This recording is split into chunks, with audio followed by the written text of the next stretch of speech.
سب سے پہلے قاری افضل عزیزی صاحب کا، مولانا نصر اللہ صاحب کا، حفیظ الرحمان عامر کا، حافظ سعد رفیق کا، علماء جو بیٹھے ہیں مولانا نواز چیمہ کا، اور آپ تمام احباب کا تہہ دل سے مشکور ہوں کہ ان ہمارے بھائی قاری افضل عزیزی صاحب نے مجھے آپ سے ہم کلام ہونے کا موقع عنایت فرمایا۔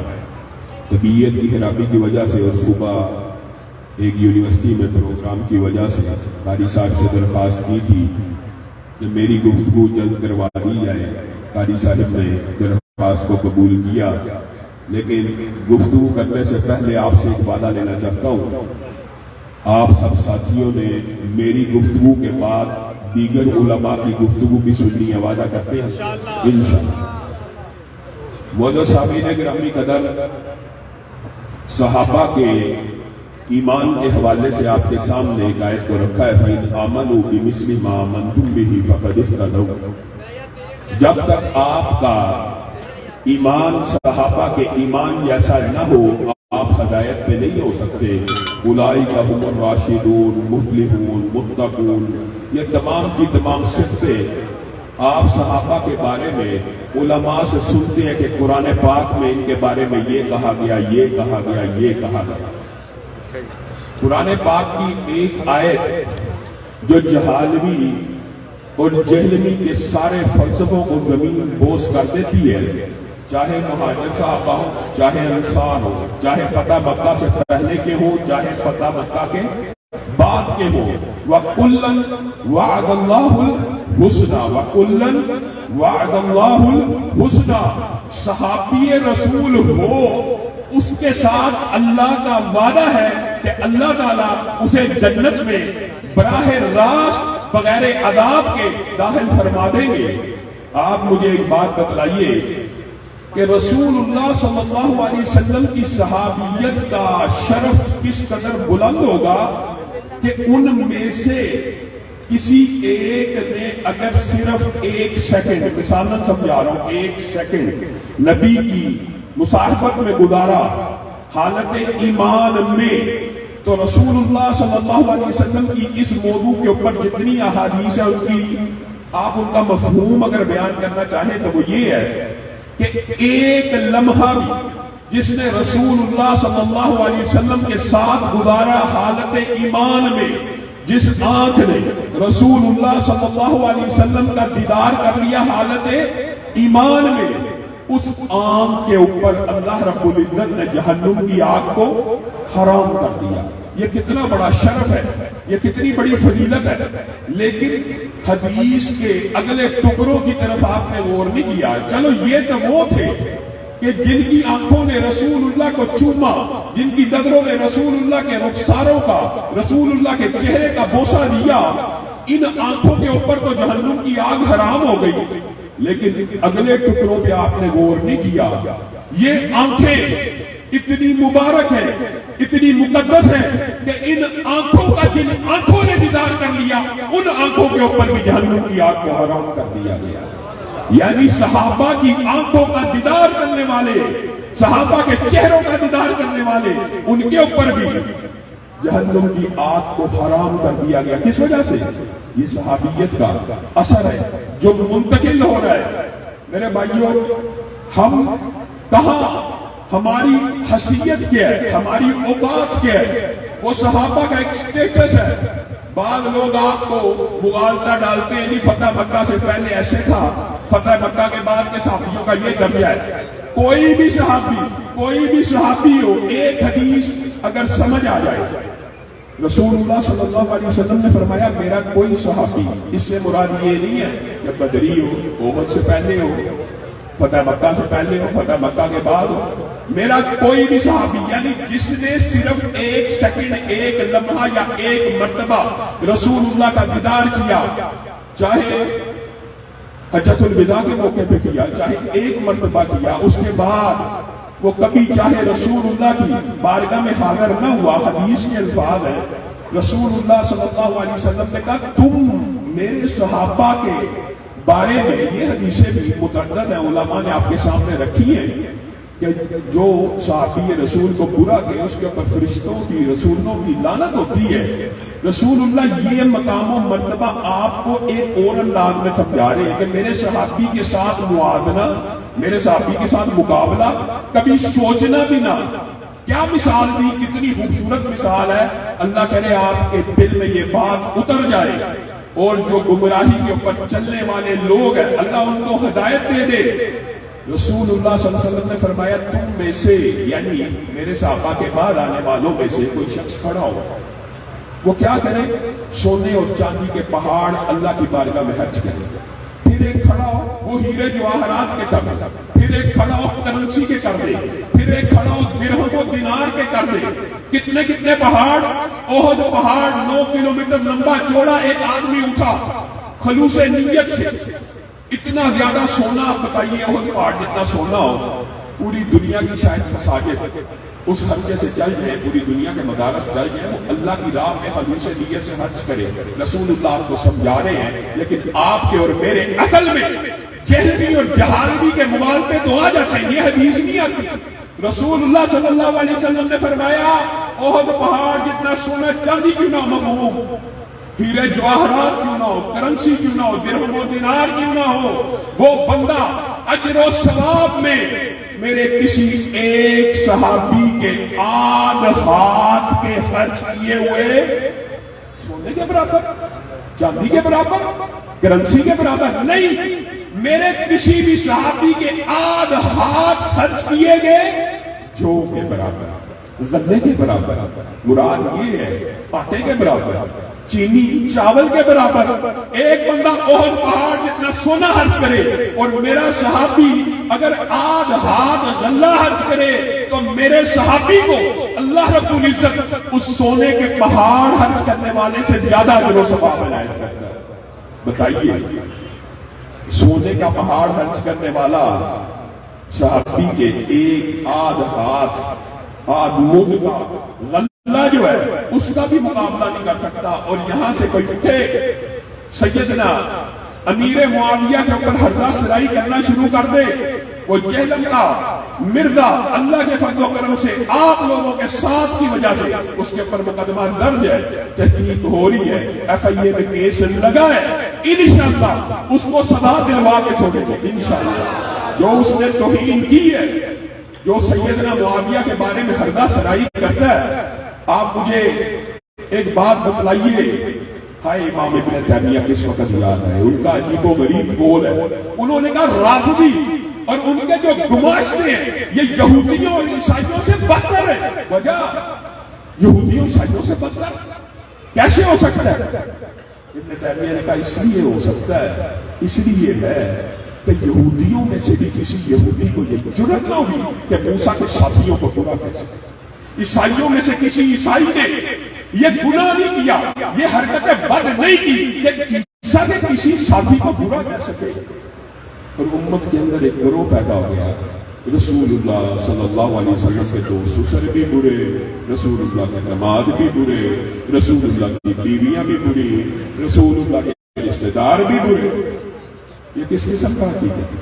یہ کس قسم کا مغالطہ ہے؟ یہ وہ رافضی فکر ہے کہ یہ لوگ رسول اللہ صلی اللہ علیہ وسلم نے یہ بھی فرمایا تھا کہ عالم ارواح میں اللہ رب العزت نے آدم کے بیٹے کے سینوں کو کٹولا، دلوں کو کٹولا، پھر کائنات کے جو سب سے مقدس اور محترم دل تھے ان کے اوپر نبوت کے تاج کو سجا دیا، اور ان دلوں میں سے جو سب سے متقی تھا، جو سب سے پاکیزہ تھا، جو سب سے اعلیٰ تھا، جو سب سے عرفہ تھا، اس کے سر کے اوپر ختم نبوت کا تاج رکھ دیا. یہ تو بات ہوگی نبیوں کی.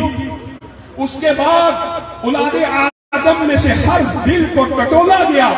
نبیوں کے بعد سب سے مقدس اور مطہر دل جن کے اللہ نے پائے، اللہ نے انہیں میرا صحابہ بنا دیا، کسی کو وزیر بنا دیا، کسی کو مشیر بنا دیا، کسی کو سسر بنا دیا، کسی کو داماد بنا دیا. سسر ابو بکر، عمر، ابو سفیان. اور میرے بھائیوں یہ آپ کو مغالطہ دیتا ہے کہ جھگڑا سیدنا امیر معاویہ کا ہے. اللہ کی قسم آپ رافضی فکر کو اٹھا کے دیکھیں، کیا سیدنا معاویہ کا جھگڑا؟ ان کی زبان کے شر سے تو امی عائشہ نہیں بچی، امی حفصہ نہیں بچی، ابو بکر و عمر نہیں بچے. یہ سہولت کاری، یہ کس لیے کی جا رہی ہے؟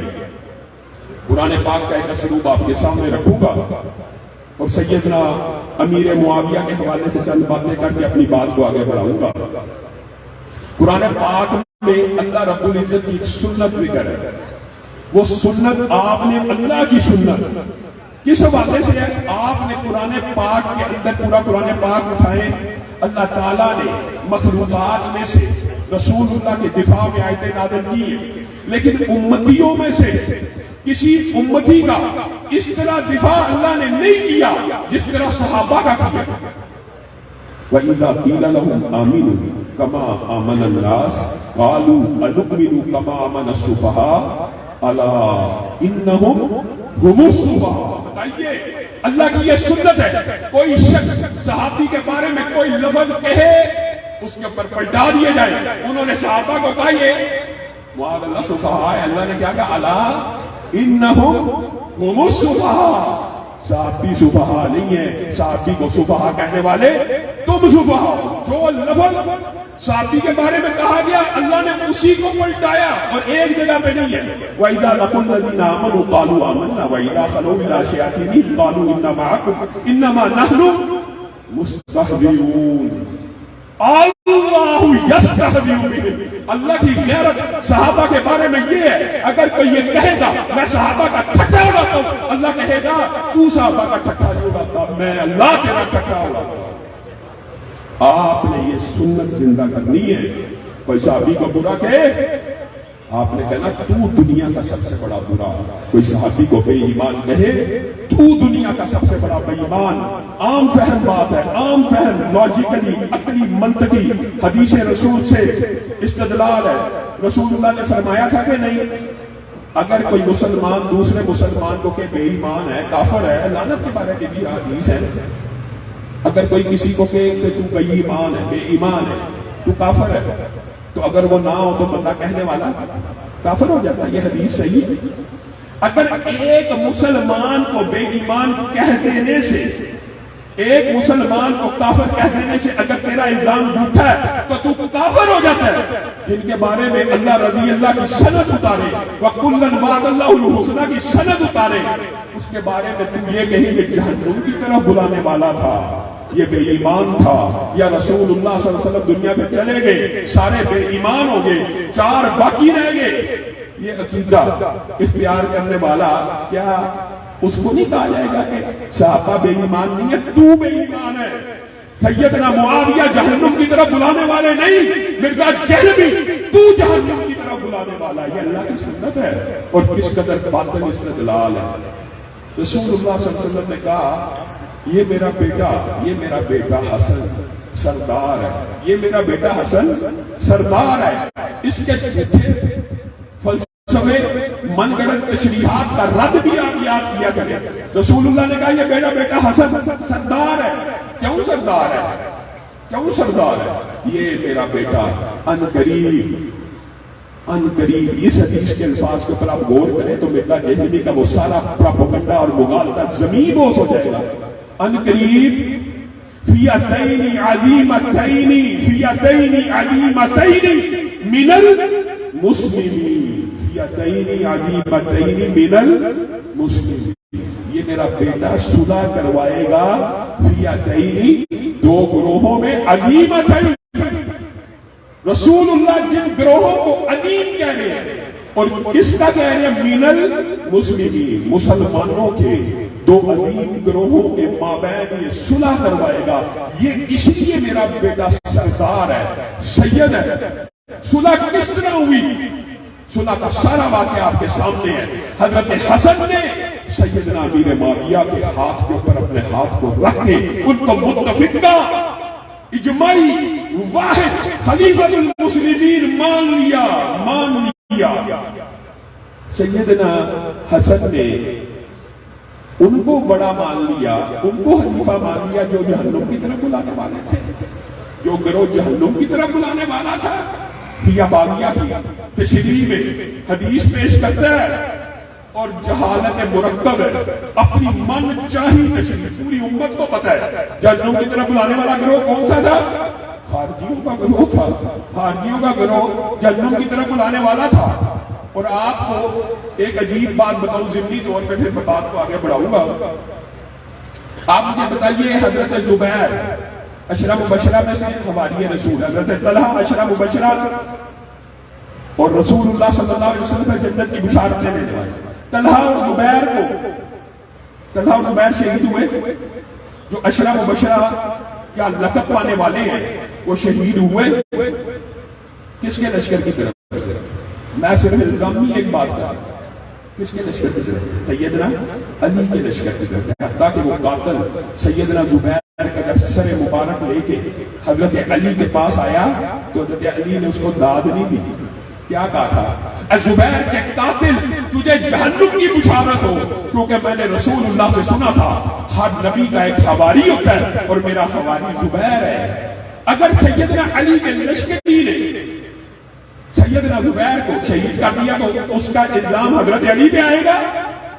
اگر کسی خارجی نے سیدنا عمار کو قتل کر دیا تو اس کا الزام کیا سیدنا امیر معاویہ پہ آئے گا؟ یا تو ترازو قائم کرنا چاہتے ہو تو کرو، اگر ان کے لشکر نے کیا مجرم وہ ہے تو ان کے لشکر نے کیا تو مجرم یہ ہے۔ معاذ اللہ، ہمارا یہ اہل سنت کا عقیدہ نہیں، خارجیوں کا گروہ تھا، فتنے بازوں کا گروہ تھا۔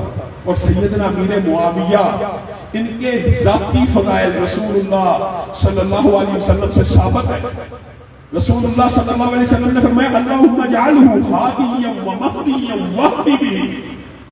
مرزا دہلوی یہ حدیثیں آپ کو کبھی نہیں سنائے گا۔ اللہ اس کو ہادی بنا، اللہ اس کو مہدی بنا، اللہ اس کو لوگوں کی ہدایت کا ذریعہ بنا۔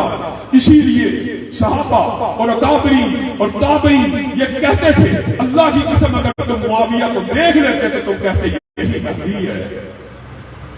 اللہم علم معاویۃ الکتاب والحساب وقیہ العذاب۔ اللہ کے رسول دعا کریں اللہ اس کو عذاب سے بچا، اس کو علم دے، کاتب وحی ہے، فتح مکہ سے پہلے قبول اسلام کی ہے۔ علماء آپ کو بتائیں گے یوم حنین کے اوپر اللہ رب العزت کی رحمتوں کا جن مومنوں کے بارے میں تذکرہ ہے سیدنا امیر معاویہ ان میں شامل ہے۔ بخاری شریف کی حدیث ہے وہ پہلا لشکر جو سمندری جہاد کرے گا سارے کا سارا جنتی ہے۔ اس کے اڈمیرل کون ہے؟ اس کے امیر البحر کون ہے؟ سیدنا امیر معاویہ معین طور کے اوپر بھی جنتی ہے۔ رسول اللہ کہہ رہے ہیں وہ پورے کا پورا لشکر جنتی ہے، اور مرزا دہلوی کہہ رہا ہے یہ جہنم کی طرف بلانے والے ہیں۔ ام حرام بنت ملحان کے گھر رسول اللہ سو گئے، اچانک بیدار ہوئے، حسرے خوشی سے مسرت سے کھلکھلا رہے ہیں، مسکراہٹ والے ہیں۔ ام حرام بنت ملحان رسول اللہ کے بدلتے چہرے کو دیکھ کے کہتی ہیں اللہ کے رسول یہ خوشی یہ کس وجہ سے؟ کہا میں نے دیکھا ہے میری امت کے کچھ لوگ سمندر میں تختے ڈالے ہوئے جہاد فی سبیل اللہ کر رہے ہیں۔ ام حرام بنت ملحان کہتی ہے اللہ کے رسول میری بھی دعا کیجیے میں بھی اس جہادی معرکے میں شریک ہو جاؤں اور اس میں شہادت کا رتبہ پا لوں۔ رسول اللہ صلی اللہ علیہ وسلم نے دعا کی، دوبارہ خواب آئی۔ ام حرام نے پھر پوچھا، رسول اللہ صلی اللہ علیہ وسلم نے دوبارہ ایک فضیلت بیان کی جس کا ہمارے موضوع سے تعلق نہیں، تو ام حرام نے کہا اللہ کے رسول اس میں شامل ہو جاؤ۔ کہا نہیں، آپ پہلے میں شامل ہو چکی ہیں اور آپ کو آپ کی زندگی میں شہیدہ بہر کہا جاتا تھا۔ وہ لشکر کس نے روانہ کیا؟ کس کے دور میں روانہ ہوا؟ امیر البحر سیدنا امیر معاویہ کے دور میں ہوا۔ یہ وہی امیر معاویہ جن کے بارے میں یہ مرزا دہلوی حقدہ سرائی کرتا ہے، جنہوں نے وصیت کی تھی کہ جب میں فوت ہو جاؤں میرے کفن کے اندر رسول اللہ کے نام بھی رکھ دینا، رسول اللہ کے بال بھی رکھ دینا۔ یہ اس قبر کے اوپر عذاب کا قاعدہ۔ کیسی باتیں کرتے ہیں صحابہ کے بارے میں؟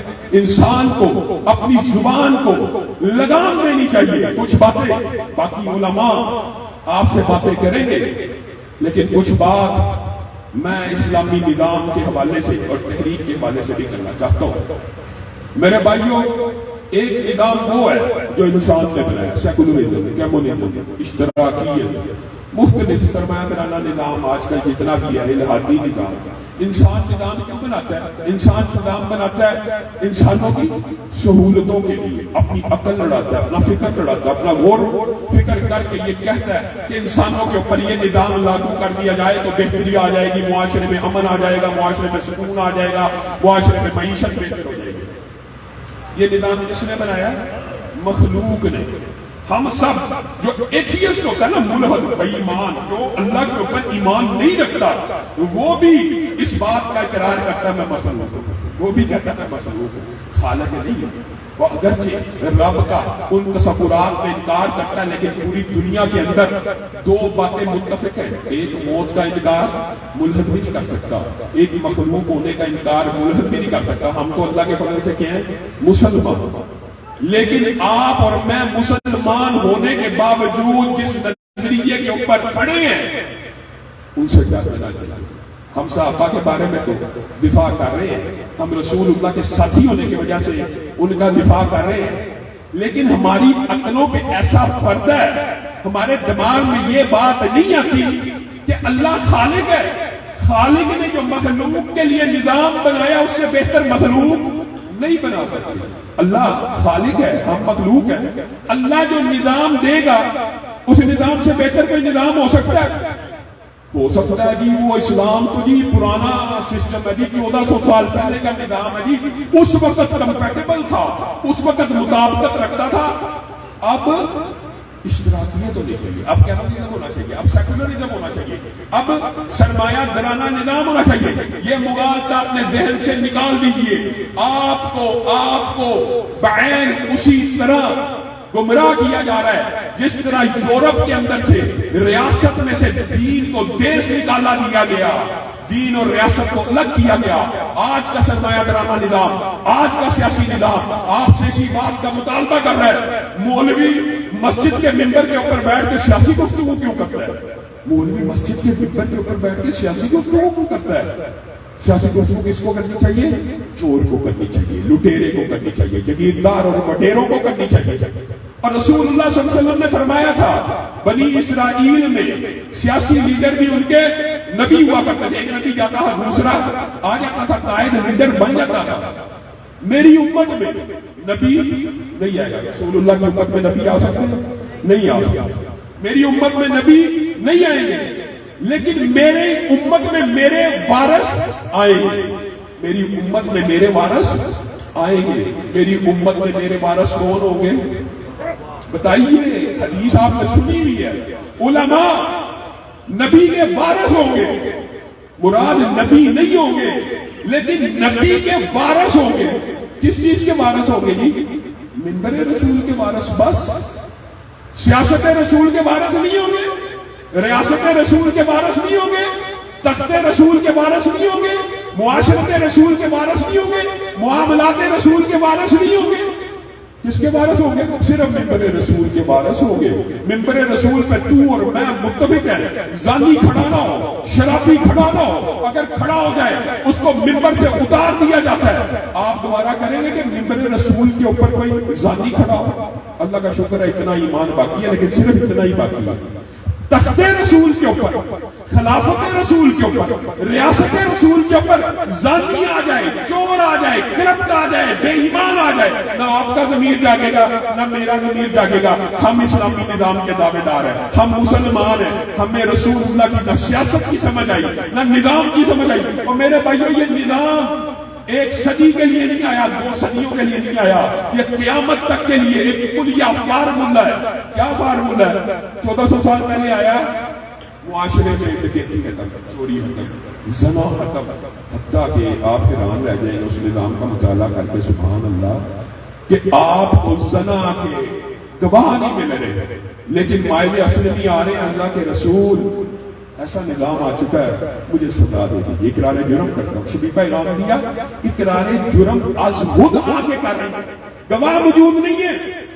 نظام آیا، اتنا خوف خدا اور آخرت کی فکر پیدا ہوئی، از خود پیش کر رہے ہیں کہ اللہ کے رسول اسی دنیا میں سزا بھگتنا چاہتا ہوں تاکہ ارب سال کی زندگی بہتر ہو جائے۔ یہ نظام کے اثرات ہے۔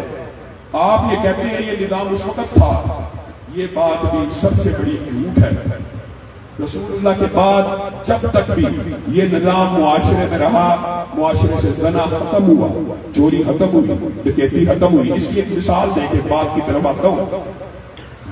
آج خلیجی ممالک اور سعودی عرب کی صرف مثال دے رہے ہیں، انہوں نے رسول اللہ کے نظام کیا ایک جز کی بات ہو رہی، ایک جز نافذ کیا، وہ کیا؟ حدود اللہ بڑا اہم جز ہے، چھوٹا جز نہیں ہے، حدود اللہ کو نافذ کیا۔ جو لوگ یہ دعویٰ کرتے ہیں پڑھے لکھے کہ جی اجتہاد ہونا چاہیے ان معاملات کے اوپر، کہ جی وہ 1400 سال پہلے کا جو سسٹم تھا وہ آج وحشیانہ سزائیں ہیں، یہ ہے۔ آپ مجھے بتائیے آج 1400 سال گزرنے کے بعد سعودی عرب میں حدود اللہ کو نافذ کیا گیا کہ ساتھ دے رہا ہوں سارے خلیجی ممالک کا بھی آپ جائزہ لے لیجیے جہاں جہاں حدود اللہ نافذ ہے۔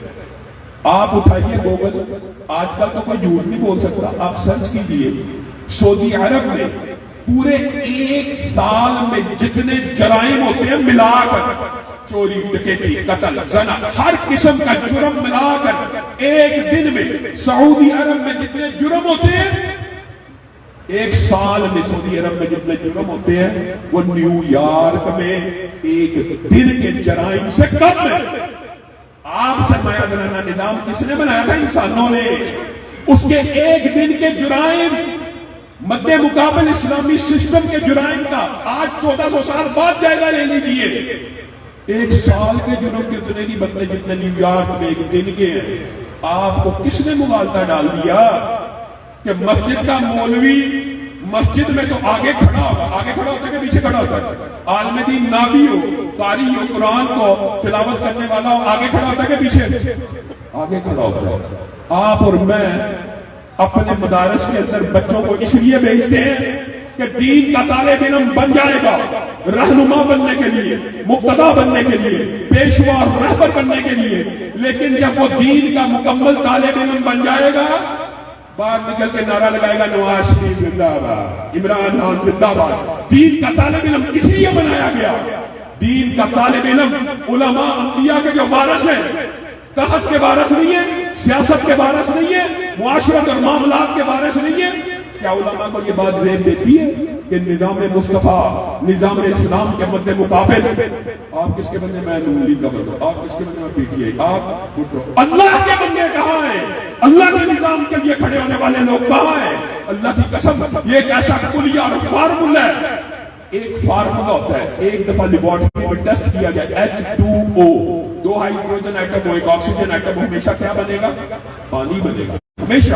1400 سال پہلے بھی پانی بنے گا، 1400 سال بعد بھی پانی بنے گا۔ اسلامی نظام بھی جب بھی آئے گا معاشرے سے زنا کو ختم کرے گا، چوری کو ختم کرے گا، ڈکیتی کو ختم کرے گا، معیشت کو اتنا اوپر لے جائے گا، میں اور آپ ہاتھوں میں زکات لے کے پھر رہے ہوں گے، لینے والا نہیں ملے گا۔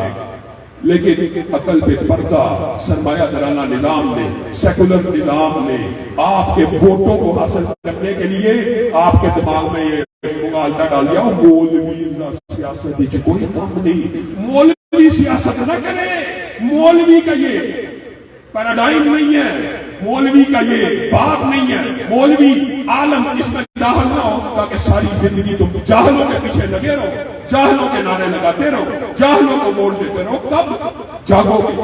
اور اللہ کی قسم اگر آپ چاہیں اور ہم اپنے نوجوانوں کو اس آئین، اس قانون، اس دستور کے ماتحت رکھتے ہوئے چاہتے ہیں کہ بلٹ کی بجائے بیلٹ کے ذریعے تبدیلی کا سوچ تو پیدا کرو۔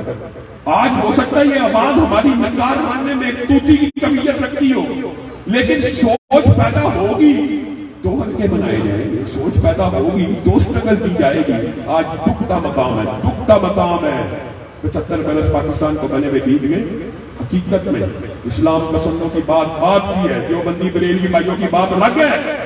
اہل حدیث کی 75 سالوں میں ایک یونین کونسل ایسی نہیں جو اپنے مسلک کی بنیاد پہ جیت سکے، ایک ایم پی اے کی سیٹ نہیں ہے، ایک ایم این اے کی سیٹ نہیں ہے۔ وہ آپ اگر متحد اور متفق ہو جائیں، اللہ کی قسم آپ کو ان سرمایہ دارانہ نظام کے جو سرخیل ہیں، ان پارٹیوں سے کبھی بھیک مانگنے کی ضرورت پیش نہ آئے۔ یہ آپ کے پیچھے ترلے کرتے ہوئے، منتیں کرتے ہوئے آئے کہ اللہ کے لیے ہمارے ساتھ چلیے. ہم اتحاد کی سیاست کے قائل ہیں, ہم اتحاد کی سیاست کے قائل ہیں, لیکن اس بات کے اوپر قائل نہیں ہے کہ رسول اللہ کا نظام نیچے ہو, سرمایہ دارانہ نظام اوپر ہو. اس چیز کے قائل نہیں. اتحاد ہو سکتا ہے, اتحاد کسی سے بھی ہو سکتا ہے, لیکن آپ جب جتھا سازی نہیں کرتے, جب آپ تنظیم سازی نہیں کرتے, جب آپ اپنی حلقائی سیاست نہیں کرتے, تو ظاہر ہے ووٹ ابھی اس مجمع کے اندر آپ سروے کرا لیں, کس کو ووٹ دیا؟ نون لیگ کو. کس کو دیا؟ آدھی نے پی ٹی آئی کو دیا ہوگا, آدھی نے اسلامی جماعتوں کو دینے والے شاید 4 یا 5 یا 10 افراد موجود ہیں. اسلامی نظام کے سپورٹر 10. کس کو ووٹ دیا؟ نون لیگ. کس کو؟ اور ٹرانسجنڈر بل پاس ہوا ہے, جاؤ علماء سے فتویٰ لو. جن پارٹیوں کو تم نے ووٹ دیا انہوں نے پاس کیا, تینوں پارٹیاں ملوث ہیں. ایسے خطرناک غیر شرعی غیر اسلامی قانون بنانے میں تم نے ووٹ دیا. جاؤ کسی عالم دین سے, پاکستان کے کسی بھی مسلک کے عالم دین سے فتویٰ لے لو, اس جرم میں تم شامل ہو کہ نہیں جنہوں نے. اور کیوں اپنے آپ کو, ہمارا نظام تو موت کے بعد کی سسٹم سمجھاتا ہے. اسلامی نظام تو موت کے بعد کی ارب سال کی زندگی کو سیدھا کرنے کی آپ کو راہ دکھاتا ہے. آپ اپنی زندگی کے اندر اپنی زندگیوں کو اسلام کے خلاف چلا رہے ہیں. کوئی عمران خان زندہ باد کے نعرے لگا رہا ہے, کوئی نواز شریف زندہ باد کے نعرے لگا رہا ہے. اسلام زندہ باد, رسول اللہ زندہ باد کے نعرے کب لگیں گے؟ یہ وطن, یہ دھرتی 75 سال قبل اسلامی سسٹم بنانے کے لیے بنی تھی, سرمایہ دارانوں کو سیٹیں دینے کے لیے بنی. آپ سب ساتھی تحریک دفاع اسلام کے اس مشن حلقہ جاتی سیاست کے اندر قدم رکھ لیں, منظم کر لیں. میں یہ نہیں کہتا جیت جائے. اور بھائی ایک بات بڑی اہم ہے, یہ بات بھی غور کرنے کی ضرورت ہے. ایمانداری سے بتلائیے, اگر آپ لوگ اللہ کے فضل سے آپ لوگ ہمارا ساتھ ہمیشہ سے دیتے آئے ہیں, اور لاہور کی سرزمین اس بات کے پر گواہ ہے کہ خلاف شریعت جب بھی کوئی کام ہوا آپ لوگوں کے احتجاج کی وجہ سے اس کام کو ہم نے روکا بھی ہے, ٹوکا بھی ہے. قانون اور آئین کے دائرے میں رہتے ہوئے جمہانہ کا کیس آپ کے سامنے ہے. کہا داڑھی پگڑی والا داخل نہیں ہو سکتا. میں نے کہا بڑے بڑے لوگ آپ کو پتا ان کے پیچھے موجود تھے. میں نے کہا قانونی طور پہ, آئینی طور پہ مال روڈ کے اوپر 1000 بندے کو میں پگڑی لے کے آؤں گا, کوئی پتھر نہیں چلے گا, کوئی لاٹھی نہیں چلے گی. احتجاج کریں گے, 1 گھنٹہ 2 گھنٹے کھڑے ہوں گے. یقین کیجیے صرف اعلان سے انہوں نے ترمیم کر دی کہ اب پگڑی اور داڑھی والا داخل ہو سکتا ہے. آپ لوگوں نے احتجاج کیا, گستاخان صحابہ کے خلاف مقدمے درج ہوئے. آپ لوگوں نے میرے ساتھ احتجاج کیا. وہ ٹی وی کے مالک جو ایک خاص سوچ اور فکر کے ساتھ سیدنا امیر معاویہ کی توہین کروا بیٹھے تھے, ان کے خلاف مقدمے درج ہوئے. کس وجہ سے؟ آپ لوگوں کے ساتھ کی وجہ سے. کیا سیٹ موجود تھی؟ علامہ شہید نے کیا کہا تھا؟ علامہ شہید نے کہا تھا آؤ میرے ہوتے ہوئے. کتنی سیٹیں تھی علامہ صاحب کے بعد؟ نہیں تھی نا. لیکن اگر میں زندہ ہوں, میرے ہوتے ہوئے خلاف شریعت کوئی بل پاس کروا کے دکھا دو, تو میرے بھائیوں دفاع صحابہ کے لیے ہمیں کسی سیٹ کی ضرورت. سیٹ کے بغیر دفاع صحابہ ہو سکتا ہے کہ نہیں ہو سکتا؟ ختم نبوت کا دفاع ہو سکتا ہے کہ نہیں ہو سکتا؟ اور انشاءاللہ جب تک ہم زندہ ہیں اس دفاع کو کرتے رہیں گے. کیا حسن نے سمجھا ہے, کیا عشق میں جانا ہے, ہم ہاتھ نشینوں کی ٹھوکر میں زمانہ ہے. سبحان ربک رب العزت عما یصفون وسلام علی المرسلین والحمد للہ رب العالمین.